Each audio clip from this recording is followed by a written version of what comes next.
Ako nga pala si Exo Gaming, nangangarap maging isang sikat na streamer. So paano nga ba ako nagsimula maging isang gaming video creator or streamer? Paano nga ba? Nagsimula ang lahat sa isang video na napanood ko using snowboard. Then bigla kang sasampalin ng Defender sa mukha, sabay shotgun or SMG. Walang iba kundi si Boss Sprite. Then later, biglang naglabasan ng mga SG user or SG gods. Walang iba kundi si Tokyo Gaming at Wed Gaming. So that time, every game, lagi akong nawa one tap, lagi nilang SG yung pumapatay sa akin.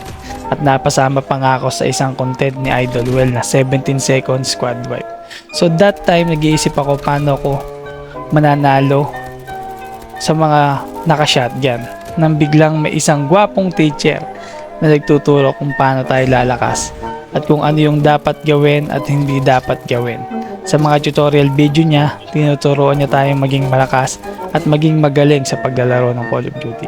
Kagaya ko, nangarap ka rin bang maging isang streamer? Kung oo, tara, sabay natin tuparin ang ating mga pangarap. Ako nga pala si Exo Gaming, nangangarap maging isang sikat na streamer balang araw.